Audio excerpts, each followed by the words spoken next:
Hi friends, good morning. चला आता आपण बनवूया चवळीच्या शेंगाची भाजी. आता छान तेल गरम केलेलं आहे. आता मी जिरं मोहरी टाकलेली आहे, त्यानंतर कढीपत्ता आणि मिरच्या टाकलेल्या आहे. छानपैकी त्याला छान होऊ द्यायचं गरम तेलामध्ये. आता टोमॅटो टाकू, ते थोडे होऊ देऊ. त्यानंतर अद्रक लसणाचा पेस्ट टाकूया, मीठ, तिखट, गोडा मसाला, धन्याची पूड, हळद, काळा मसाला हे टाकून छान मिक्स करू. आता माझ्याकडे तिखट मिठाचं थोडं तेल उरलं होतं काल रात्रीचं, ते पण मी टाकून दिलं आहे याच्यामध्ये. ते छान आता होऊ देऊ थोडं गरम तेलामध्ये.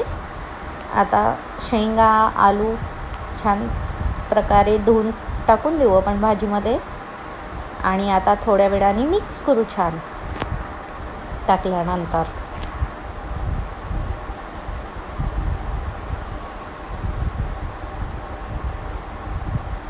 छान मिक्स करूया. माझा हा फर्स्ट व्लॉग आहे. छान माझ्या व्लॉगला प्रतिसाद द्या तुम्ही. आता मी कणिक घेतलेली आहे. छान प्रकारे कणिक मळूया. छान पाणी टाकून भिजवूया हाताने.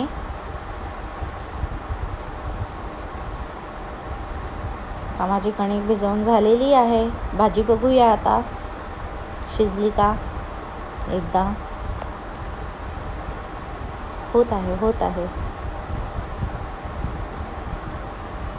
आता पोळ्या घेऊया बनवायला. आता सांबार टाकून देऊया भाजीमध्ये. भाजी शिजलेली आहे.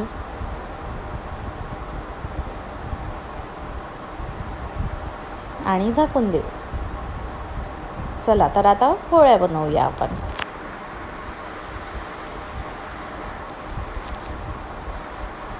पोळी आता तव्यावर टाकू. झाली आता माझी लाटून पोळी.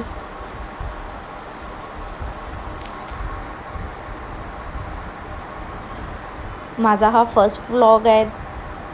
छान सबस्क्राईब करा, लाईक करा, शेअर करा आणि कमेंटसुद्धा करा. तुम्हाला जर असेच व्लॉग जर माझे बघायचे असेल तर मला कमेंटमध्ये नक्की सांगा की तुम्हाला हा व्लॉग माझा कसा वाटलेला आहे. चला तर आता दुसरी पोळीसुद्धा आपण टाकून देऊया. ॲक्च्युली माझी मुलगी रडत होती, त्याच्यामुळे एका हाताने मी तिला कडेवर पकडलेलं आहे आणि एका हाताने मी पोळी टाकत आहे.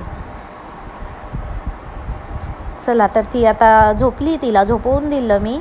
आता मी बाकीच्या पोळ्या टाकून देते.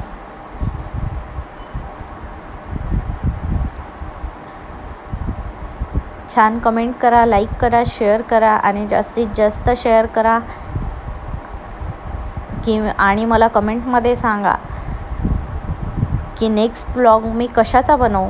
आणि जर काही चुकलं असेल तर मला सजेशनसुद्धा द्या आणि ते कमेंटमध्ये सुद्धा सांगा की माझं या ब्लॉगमध्ये एडिटिंगमध्ये वगैरे काय चुकलेलं आहे. चला तर friends, thanks a lot. Bye bye.